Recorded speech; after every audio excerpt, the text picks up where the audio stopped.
So now that we have a little bit of a background in proof and we've talked about some of the basic definitions, notation, and objects such as segments and angles, points, lines, planes, and spaces, we're ready to get into a formal introduction to axioms, postulates, and theorems, as well as some of the ones that really underpin a lot of the work that we're going to do.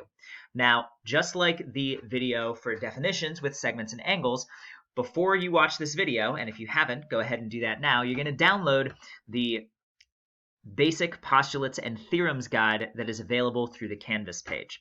And as the video is going on, you're going to follow along with that and jot down any questions you have to the axioms, postulates, and theorems here.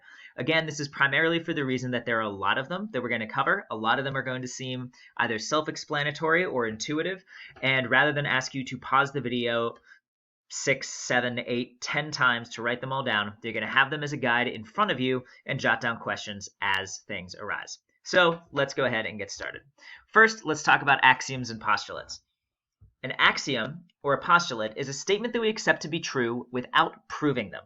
That is something that is either so fundamental that we accept it without proof, or something that has been stated and hasn't been proven untrue over the years, so we accept it without proof too. Some things that fall under that category are things like the angle addition postulate, the segment addition postulate, the fact that you can always draw a line between 2 points on a plane, that is, any 2 points are connected by a line, and that there are points in space that don't lie on a given plane. In fact, the entire idea of 3D space requires the idea that there are points that can exist not on a given plane.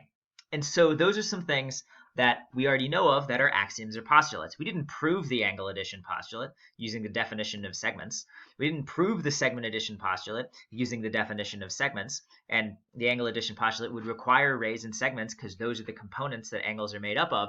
We just accept that it's true, partially because it fits our experience of the world. And so one of the things that we accept without proof in the world of geometry is the idea that a line contains at least 2 points, a plane contains at least 3 non-collinear points, and a space contains at least 4 non-coplanar points. That is one of the first postulates that's on the guide that you downloaded. What that means, stated another way, is that 2 points determine a line. That is, we can draw a line between any 2 points. And indeed, that fits with our experience too. We have a line there, we have a line there, we can draw a line, or we have a point there, we have a point there, we can draw a line through it even though it's a line segment that you see right there. That is called determining a line. 2 points determine a line. The next one, a plane contains at least 3 non-collinear points. That is, if we add a third point down here that is not collinear with the other 2 points there, then those 3 determine a plane. The word determine in math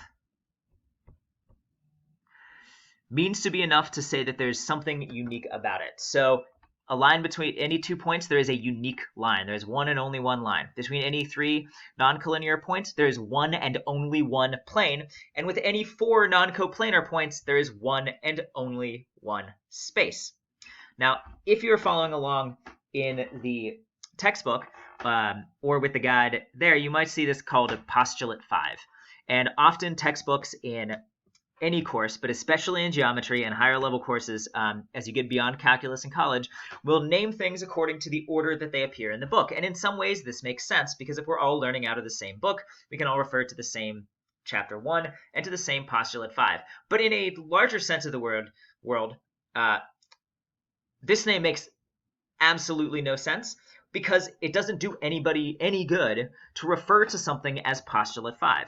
Instead, I call this the point dimension postulate, because you have a certain number of points, and it determines a certain dimension. 2 points determine a 1-dimensional object, 3 points determine a 2-dimensional object, 4 points determine a 3-dimensional space. So you might be noticing a pattern with that there.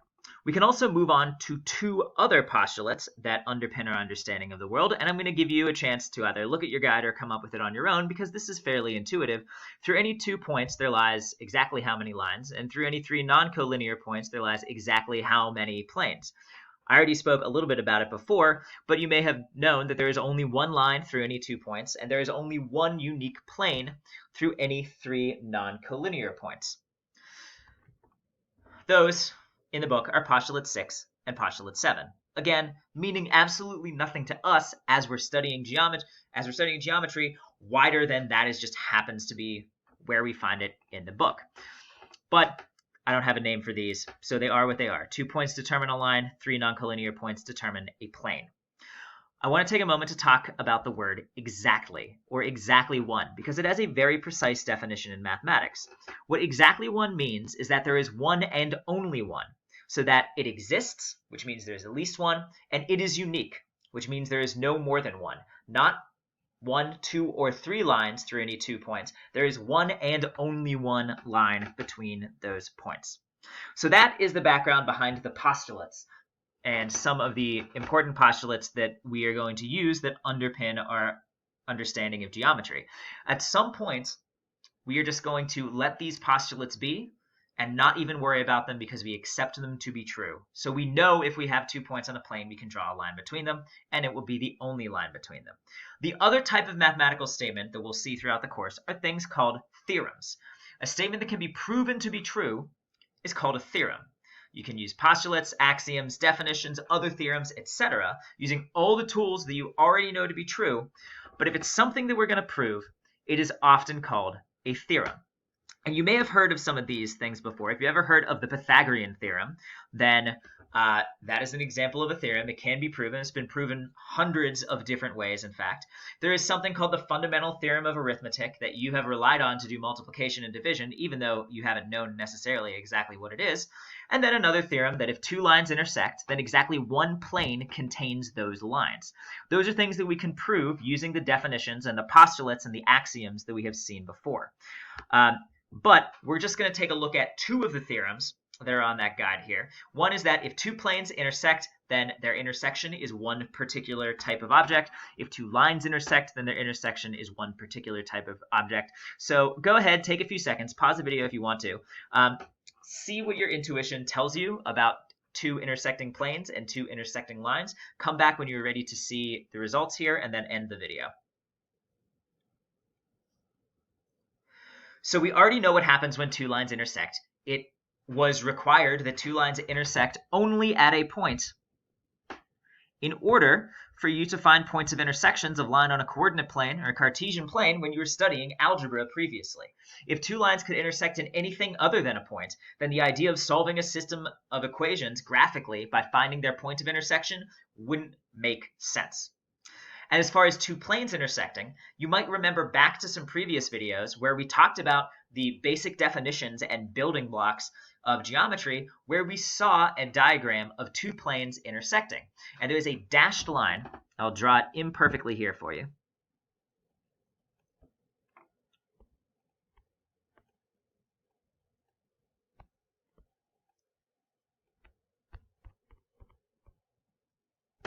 That if we have 2 planes that intersect, then their intersections actually extend a little bit beyond just a single point.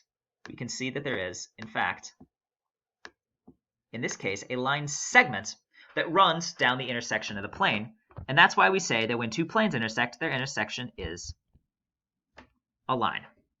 So those are the 2 theorems. We use these very frequently, that if 2 lines intersect, their intersection is a unique point. And if 2 planes intersect, then their intersection is a unique line in a lot of what is going to happen next in geometry. Polygons couldn't exist if lines intersected at anything that was not a point, or at least not as we understand them. So those are the basic postulates and theorems that we're going to be working with. All of it will build up from this into a lot of other ideas. If you have any questions about things, make sure you have jotted them down. And otherwise, those are the basic underpinning principles that we're going to start with in geometry.